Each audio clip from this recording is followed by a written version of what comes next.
Stop scrolling. Yeah, you. If you're hearing this, you're already in the right place. This isn't just a podcast, it's an experience. And the deeper you listen, the harder it is to pull yourself out. So don't skip. Don't pause. Just listen. I want you to just imagine for a second that you're standing in front of an abandoned building. Okay, setting the scene. I like it. Right. And, not just any old crumbling brick structure, but the specific kind of building that everyone in your town just sort of inherently knows to avoid. Oh, yeah. Like it has that unspoken rule attached to it. Exactly. It's like an unspoken rule. The streetlights seem to, conveniently stop working just before you reach the property line. Right. It's always dark right there. And the pavement cracks a little more deeply right at the edge of the sidewalk. It's basically an irresistible lure, if you're curious. It's a dare just waiting to be taken. Yeah, especially for a certain type of person. But, what if you were to actually walk up to those doors, peek through the shattered glass and realize that the building isn't just empty space? Oh, that's the nightmare right there. What if it's actually a hungry waiting trap? So, welcome to the Deep Dive. Today, we're looking at a pretty fascinating piece of modern internet folklore from the Midnight Curator. It really is a fascinating piece. Yeah. And we're also bringing in some pretty intense sociological notes on institutional control to kind of break it down. Yeah, exactly. Because our mission today is to unpack this really terrifying concept of a social eraser. Right. Which is just a brutal concept. It really is. And we want to figure out why the idea of a system that, completely deletes our free will is basically the ultimate modern nightmare. Yeah, because it is a mission that takes us so far beyond, like a traditional ghost story. Mm-hmm. When we think of a haunting, we usually think of a localized threat, right? Like a spirit that wants to scare you away. Or, physically harm you, throw things at you, that kind of stuff. Exactly. But the architecture of the trap we're analyzing today, it operates on a fundamentally different, far more insidious level. It really does. We are looking at a closed system of psychological terror. It doesn't just devour its victims. Right. It digests them, it repurposes them, and it forces them into this state of absolute institutionalized conformity. Which is just chilling. And we are inviting you, the listener, to step right through those rusted iron gates with us today. We're taking you right into it. We are. We're going to follow the path of these three overconfident teenagers who essentially walk into a closed loop of absolute dread. Yeah, overconfident is definitely the word. For sure. But we aren't just going to recount what happened to them, We need to figure out exactly how a trap like this actually functions mechanically. And that brings us right to the first core mechanism of this entity. Right. Which is sensory deprivation and, the engineering of isolation. Yeah, let's talk about that initial entry. So the source material notes that the very moment these kids step onto the school grounds, the air changes. Mm-hmm. It just shifts. The sound of distant traffic, which is, kind of the comforting white noise of the living world, it just ceases to exist. It's gone. Which is an incredibly aggressive first move by the entity. Oh, absolutely. By creating this auditory vacuum, the school is instantly severing the victims from reality. Yeah. Because we really take for granted how much our spatial awareness relies on ambient noise. We really do. You don't even notice it until it's gone. Right. In an open environment, sound waves are constantly bouncing off buildings, trees, the ground. Mm-hmm. It gives us this subconscious map of our surroundings. Yeah, echolocation, basically, but for humans. Exactly. So when an environment absorbs sound entirely, as described in the narrative where the walls swallow their footsteps before they can even echo. That part gave me the creeps. It triggers a profound sensory disorientation.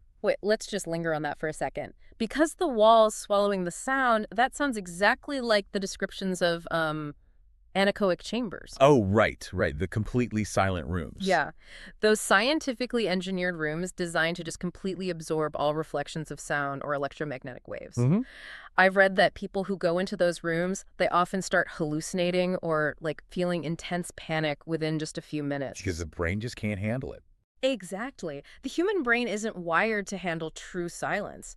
It literally starts inventing sounds to fill the void. That is a highly relevant parallel, honestly, because in an anechoic chamber, eventually you start hearing your own heartbeat. Right. The grinding of your bones, the blood rushing in your ears. It gets very internal very fast. Ugh, yeah, that's so unsettling. But in the context of this school, The silence isn't just a byproduct of the architecture, right? It is a predatory tactic. It's on purpose. Yes. It's the environment literally holding its breath. Yeah. You are physically only, a few feet away from the street, but psychologically, you have been pushed off a cliff into total isolation. Man, I picture it like an anglerfish. Or maybe a spider's web. Ooh, a spider's web is a good analogy. Right, like the open gate, the spooky reputation of the place. That's the glowing lure dangling in the dark. Yeah, that draws them in. It draws in exactly the kind of prey the school wants. Curious, rebellious, overconfident kids. The ones who think they're untouchable. Exactly. But that unnatural stillness, that heavy sound-swallowing air we just talked about, that is the sticky thread of the web. Oh, that's a great way to put it. You don't realize you're caught until you try to move and realize the environment is fundamentally wrong. I agree with the anglerfish analogy, but I think we really need to look closer at the bait itself. Okay, let's do it. Because the environment isn't just quiet. It presents this deeply unsettling cognitive dissonance. Oh, you're talking about the classroom. Yes. When the teenagers enter the first classroom, they observe thick dust layering the floor and the windows. Right, which makes sense. Right. It perfectly aligns with their expectation of an abandoned ruin. But then they look at the desks. Oh, man. The desks. Right, so the desks are arranged in perfect rows. Mm-hmm. Every single chair is tucked in tight, and they are unnaturally clean. Spotless. Yeah, not a single smudge or speck of grit on the wood. And this detail is so uniquely disturbing to me because dust settles evenly. It's just gravity. That's just baseline physics, yeah.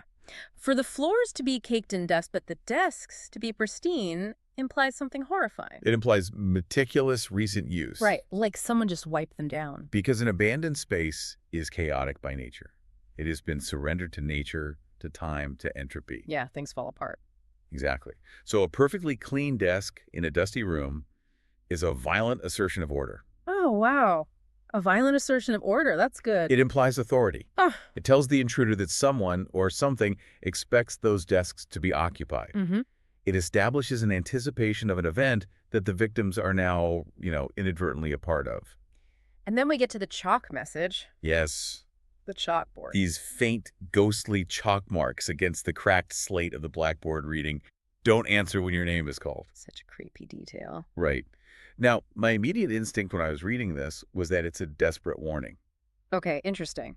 Yeah, I pictured like a past victim, somebody whose identity was already fading away, realizing the rules of the trap just a few seconds too late. Ah, I see. And they use their last shred of free will to scratch out a warning for the next kid who wanders in, like save yourself. That is a very human, empathetic interpretation. You don't buy it, do you? Well, the idea of a predecessor trying to break the cycle of abuse is a nice thought. However, Here it comes. if we evaluate the absolute molecular control the entity demonstrates over reality later in the narrative, Yeah. I find that theory highly improbable. We really have to consider the psychology of the trap. Wait, you think the entity wrote it? I do. Absolutely. Oh, man. Okay, explain that. Let's look at the mechanics of entrapment here. By planting the seed of the rule, "Don't answer," the entity introduces the concept of the roll call before it even happens. Oh, yeah. It creates a focal point of anxiety. It establishes the exact parameter of failure for these kids. Oh, wow. I'm struggling with that a bit, honestly. Why is that? Well, why would a predator give its prey the rule book? If the goal is to trap them, why warn them at all? Why not just ambush them? Because it isn't a warning. It's a psychological bind. Outbind. Think of it like a magician forcing a card on you. If I tell you right now, do not think of a pink elephant, what is the first thing you think of? A pink elephant, yeah. Okay. Right. By writing "Don't answer," the entity ensures that the victims are hyper-focused on the act of answering. Oh, that's evil. It turns a simple, maybe even involuntary reaction into a profound, conscious failure. Right, so when they do answer, it feels like they chose to mess up. Exactly. It isn't just about catching them. It's about breaking their will by showing them they couldn't follow the one single role provided. It is a demonstration of absolute power. Precisely. Okay, that makes so much sense now. It weaponizes their own anticipation. Yes, exactly. It's so deeply sinister because it means the game was rigged before they even crossed the threshold. They never had a chance. And speaking of crossing the threshold, this entire sensory setup, right? The silence, the clean desks, the cryptic chalk. It's really just the loading screen. That's a great analogy. Yeah, because the trap doesn't actually spring until they cross a very specific geographic point of no return. Correct. And the narrative explicitly defines this point. It's the moment they walk deep enough into the hallway that the front door is no longer in sight. They turn a corner or go too far down. Exactly. They have severed their visual anchor to the outside world. Yeah. The outside world basically ceases to exist as a viable escape route at that point. And how does a supernatural trap spring? Not with a monster dropping from the ceiling, but with a sound. The bell. A sudden, violent, sharp ring that literally vibrates the decaying brick. The rusted industrial iron school bell. Yeah, that physical description is intense. Now, we've all heard a school bell. It's loud. It's meant to cut through the chatter of hundreds of chaotic kids. Right. But imagine that sound in an environment that has been artificially silenced, where the air is heavy and dead, like we were talking about earlier. That would be deafening. That sound wouldn't just be loud, it would be physically painful in your ears. It would. But we must analyze the bell, not merely as an auditory cue, but as a mechanism of institutional conditioning. Okay, say more about that. In the sociology of total institutions, so we're talking prisons, military boot camps, strict boarding schools, a bell is the ultimate tool of physical control. Oh, sure. It tells you exactly what to do and when. Right. It dictates movement. It divides time into rigid, regulated blocks. It basically removes the necessity and the freedom for individual decision-making. By weaponizing this specific sound, the entity is enforcing a predatory rhythm. It's Pavlovian. Precisely Pavlovian. It violently forces these trespassers out of their autonomous role as, explorers and drops them instantly into a twisted, subordinate dynamic. Wow. The bell demands immediate, unthinking obedience. And the obedience is immediately tested. Because right after the bell, the overhead speakers crackle to life. Yeah. Class is starting. Attendance will be taken. Gives me chills just thinking about it. And the environment physically warps around them at this point. This isn't just an illusion. The hallway literally stretches. The geography changes. Doors that were closed suddenly stand open, revealing rows of figures sitting in the dark. And these figures, smooth, blank skin where a face should be, no eyes, no mouths. Verifiable. And at the front of the room, a towering, distorted shape standing over the teacher's desk. Yeah, so the decay of the abandoned building, all that dust and rot, that was just camouflage. Just a disguise. The ringing of the bell drops the camouflage, revealing the institution's true, eternal form. Right. The sterile, occupied classroom is the actual reality. And then the roll call begins. This is the part that gets me. This is the transition from environmental dread to targeted systemic assault. The teacher reaches the name of one of the friends, Samir. This scene is what truly hooked me on this source material, honestly, because of the visceral horror of what happens next. Oh, yeah. It's tough to read. Samir's brain is screaming at him to run. He knows he shouldn't answer. He read the chalkboard. He knows the rule. But his mouth opens on its own. His lungs force the air out. His vocal cords vibrate. Total hijack. And his own voice betrays him, saying the word, present.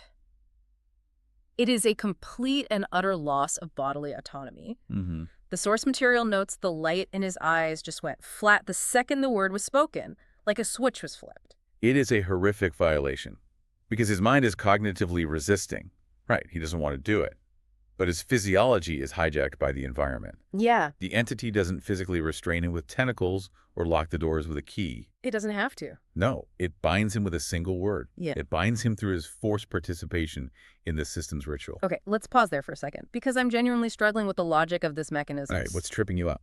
Why does a reality-warping entity require verbal confirmation? Ah, yes. Like, if it's powerful enough to stretch hallways and hijack Samir's lungs to make him speak, why not just snatch his soul? Why play this rigid game of roll call at all? That is the pivotal question of this entire analysis, really. What the bureaucracy, right? It seems so unnecessary. If we view this entity not as a hungry beast, like a wolf or a vampire, but as an absolute institution, the answer becomes clear. Okay. Institutions do not just want physical bodies. They require submission. Submission, right. They operate on a framework of rules, however twisted or supernatural those rules might be. So you're saying it operates on a kind of supernatural legal framework? Yes. Like a demonic bureaucracy that needs a contractual surrender? Exactly that. Even if the signature on the contract is forged. meaning the entity forces Samir's lungs to push the air out. Right, it's a force signature. Yeah. But the protocol of the system dictates that the word must be spoken into the air. It's about the formality of it. It has to be legally recorded in whatever twisted ledger this entity keeps. You aren't just consumed. You had to be marked present. That is infuriating, but it perfectly explains the horror. So the ultimate mockery of consent. Yes. The entity forces you to say yes and then uses that forced yes as the justification to erase you. It uses your own voice against you.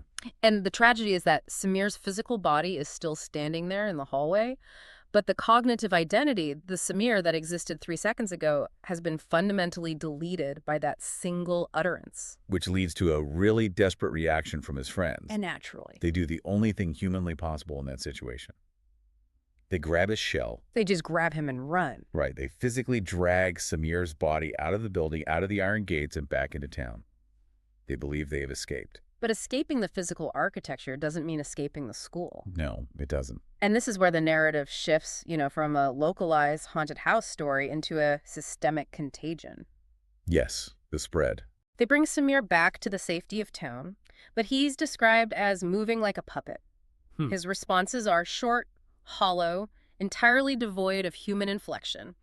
And later, the narrator finds him sitting perfectly upright on a kitchen chair. Staring blankly at the wall. Yes. Positioned exactly as if he were back at a desk in a classroom. Because his physical geography has changed, right? But his cognitive geography has not. Oh, that's a brilliant way to put it. His consciousness is permanently tethered to that desk in that room. And by removing him from the building, the friends have inadvertently triggered the next phase of the trap's expansion. Right. The school follows them. This is the part that honestly gave me chills. So the narrator is back in his own bedroom. It's the middle of the night. He thinks he's safe. He thinks he's out of the woods. But then he hears the distant, rhythmic tolling of the school bell. And it's not floating through the window from across town. Yeah. It's echoing from inside the drywall of his own house. We really have to unpack the psychological magnitude of this violation. Please do, because it's awful. In human sociology, the bedroom is the ultimate sanctum. It is where we are unconscious, where we are most vulnerable. But it is also where we expect the highest degree of security from the external world.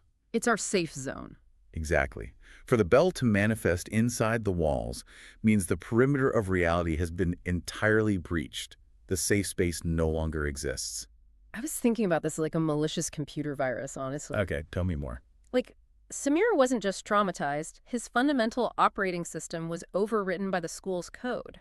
Oh, I see where you're going with this. And by bringing him back to town, his friends basically plugged an infected flash drive into a clean network. The school's logic is spreading. It's a contagion of reality itself. The virus analogy works to a degree, definitely, but I think it's almost too modern, too digital. Really? How would you frame it? Think of it more like a supernatural jurisdiction expanding its borders. Oh, okay. Jurisdiction. The building was just the courthouse, the initial point of contact. Once that attendance sheet is marked, the jurisdiction becomes mobile. It travels with the student. Yes, and we see this manifested physically by morning. A thick layer of white chalk dust has settled over the narrator's bedroom furniture overnight. Right. The chalk dust. Because, you could easily dismiss the bell as an auditory hallucination. Sure, trauma can do that. The narrator just went through a deeply traumatic event. It makes total sense that his brain would replay the sound of the bell in his quiet bedroom. That's just baseline PTSD. Exactly. But the chalk dust is physical, tangible evidence. It proves that the school's reach isn't just in his head. It is actively, physically overwriting his environment. It is the materialization of the institution's reach. And the final proof of that reach is the message left for him. Oh, man, the message. 5 words scrawled in heavy, jagged chalk strokes on the wall right above his bed. You left class early. That is so aggressive. It really is. It's not a threat. It's a statement of fact. It is a terrifying assertion of authority. The entity is informing him that leaving the physical building was entirely irrelevant. He was marked present, therefore he is subject to the rules of the classroom. He is currently truant. You're truant. And the institution will enforce its attendance policy regardless of his physical location. Which brings us to the core mystery, right? The most devastating mechanism we need to unpack today. The social erasure. The true horror of the story. Because the chalk dust and the bell inside the walls are terrifying, but they are just intimidation tactics. Right, they're the warm-up. They are softening up the target for the entity's ultimate weapon. Yes. The systemic deletion of the victims from existence. God, it's so bleak. This entity doesn't merely kill people, it alters the fabric of consensus reality so that the victims never existed in the first place. We see this exact mechanism execute on the third friend, Ravi. Mm-hmm. The narrator is on a phone call with him later that evening trying to figure out what to do. Suddenly, Ravi's voice cuts out. The line goes dead. The line goes dead for a second. And when the narrator says Ravi's name into the phone, a mechanical, distorted sound comes through the receiver, whispering one word: present. The exact same trap executed remotely. Yeah. Ravi has been called on the invisible roll call, and his physiological compulsion to answer overrides his location. Wait, hold on. I need to understand the mechanics of this remote capture. Okay. If the entity is bound by this bureaucratic rule that you have to verbally say present, how does it hear him over a cell phone? Does the school tap into the telecommunications network? You're thinking too literally about the technology, I think. Okay, correct me then. The phone call is merely the medium through which the narrator observes the erasure, the entity's jurisdiction, as we established with the chalk dust. Right. It's already expanded. Exactly. It has already expanded to encompass Ravi. The roll call isn't happening over the AT&T network. Right. It's happening within Ravi's localized reality, which has been fully compromised by the institution. Okay, so the jurisdiction has swallowed him wherever he is. And the aftermath of this remote capture is where my mind truly broke. Because by the next morning, Ravi has completely vanished. Gone. And I don't mean he's a missing person. I mean he has vanished from the memory of everyone in the town. Which is mind-bending. The source material explicitly notes that the community memory seamlessly seals the gap where Ravi used to be. The consensus reality updates itself. There were never 3 friends, only one. This requires a deep philosophical dive, honestly. Yes, let's go there. Let's look at the concept of the social erasure. How does a reality warping event heal over a deleted person? Right, like how does it patch the holes? Well, human identity is largely constructed and maintained through a social matrix. We know who we are because of how we reflect off others. Our parents, our friends, our colleagues. Exactly. So if you delete the person, you have to delete the reflections. Precisely. The entity edits the memories of the parents. It systematically isolates the remaining target, the narrator, by ensuring there is literally no one left who remember the people they lost. But think about the logistics of that. I know, it's massive. Does the universe just heal over the gap like a scar? What happens to physical photographs? Right. Do they just blank out? Yeah. If the narrator goes to Ravi's house, is Ravi's mother suddenly grieving a miscarriage from 18 years ago, or did she just never get pregnant? It's a terrifying thought experiment. If they were on a Little League team together, did the team just play with one less kid that season? The sheer computational power of the universe required to retroactively edit out an entire human life without leaving plot holes is staggering. Which emphasizes the godlike scale of this entity. It isn't just a ghost. No, not at all. It is an editor of reality. Mm-hmm. But the entity isn't editing the past to be perfectly logical, you know. It's not trying to make a perfect timeline. No, it is editing the past specifically to isolate the narrator. Yeah. The social erasure is a targeted psychological weapon. It removes the narrator's social anchors. And this brings up a massive philosophical debate that I was wrestling with while prepping for this deep dive. Oh, I know exactly what you're going to ask. Yeah. We all have a natural human fear of death, right? And specifically, the fear of leaving our loved ones behind to suffer in grief. Yes, it's a universal anxiety. But what is actually more terrifying? To die and cause grief, or to be so entirely scrubbed from reality that your absence isn't even mourned. You are talking about the fear of our agoraphobia, the existential dread of being entirely forgotten. Yes. Is it worse to know that your mother will cry at your funeral, or to know that she will never shed a single tear for you because her brain has been rewritten to believe she never had a child? From a psychological standpoint, the latter is vastly more terrifying. You think so? Oh, absolutely. Grief, as agonizing as it is a testament to existence. But that's a beautiful way to put it. To be mourned is proof that you mattered. It is the lingering footprint of your life on the world. Right. The social eraser denies the victim even that final tragic dignity. It reduces a complex, vibrant human life to a clerical error that has just been corrected in the ledger. That is utterly bleak. It really is. And for the narrator, this realization triggers absolute isolation. He is the only one left who remembers Ravi and Samir. Mm-hmm. He holds the only surviving record. And the entity knows this. The demands start appearing everywhere. They aren't just on his bedroom wall anymore. No, they get much more pervasive. They are written in the condensation on his bathroom mirror. They manifest as corrupted text messages on his phone screen. Relentless. Inescapable reminders that class is in session and his seat is currently empty. This is the climax of the entity's methodology. It is systematic psychological torture. Yeah. The entity doesn't need to manifest physically to drag him kicking and screaming back to the school grounds. It doesn't have to lift a finger. Exactly. It simply deletes the world around him piece by piece, relationship by relationship, until the school is the only thing left. It's funneling him. Exactly. It creates a paradigm where returning to the desk isn't a defeat. It becomes the only logical endpoint. Because there's nowhere else to go. Because the classroom is the only place in the entire universe that still recognizes his existence. It is the only place that still knows his name. Even if that name is only used to mark him present for his own doom. Exactly. So, stripped of his reality, stripped of his friends, his entire history functionally erased from the town's memory. He is completely cornered. He has nothing left. The world he knew has essentially locked its doors and turned off the lights. So he breaks. He goes back. He returns to the abandoned building. He walks down that silenced hallway. He finds the room and he takes his seat. The inevitable conclusion. And this is where the narrative shifts from this grand, external, reality-warping terror to a deeply intimate, internal erosion. Right. He sits down and he voluntarily whispers the word, present. And this act of absolute surrender is what triggers the final size of the trap. The absorption. Yes. The narrative provides us with a very detailed internal view of what happens when the institutional protocol takes full hold of a human mind. It's horrifying. The immediate physiological response is a sudden drop in temperature. His body goes completely cold. Right. But more importantly, the psychological resistance mechanism is forcibly disabled. Yeah. The part of his mind that instinctively wanted to run, the survival instinct, it just shuts off. It just flatlines. The source describes it being replaced by a heavy, numbing stillness. And I found the description of his fading memories particularly haunting. The dream comparison. Yeah. The text says that trying to remember the exit of the school or trying to remember anything of his past life outside those walls felt like trying to hold on to a fading dream. It is a profound neurological suppression. You know that feeling when you wake up and you had an incredibly vivid dream? Oh yeah, happens all the time.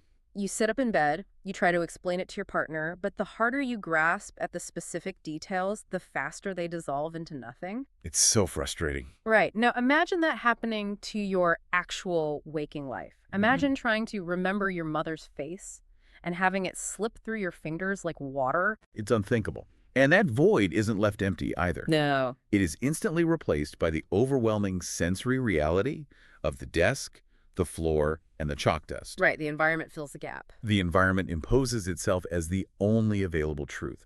This is a total systemic overwriting of the self. The entity is chemically and psychologically dissolving distinct individuals and transforming them into a collective, uniform mass tuned to a single static frequency. I kept trying to find a real-world equivalent to ground this feeling, and the most visceral comparison I came up with is sleep paralysis. Oh, that's a really apt comparison. If you've ever experienced it, you know your body is completely frozen, locked down by your own brain chemistry. Right.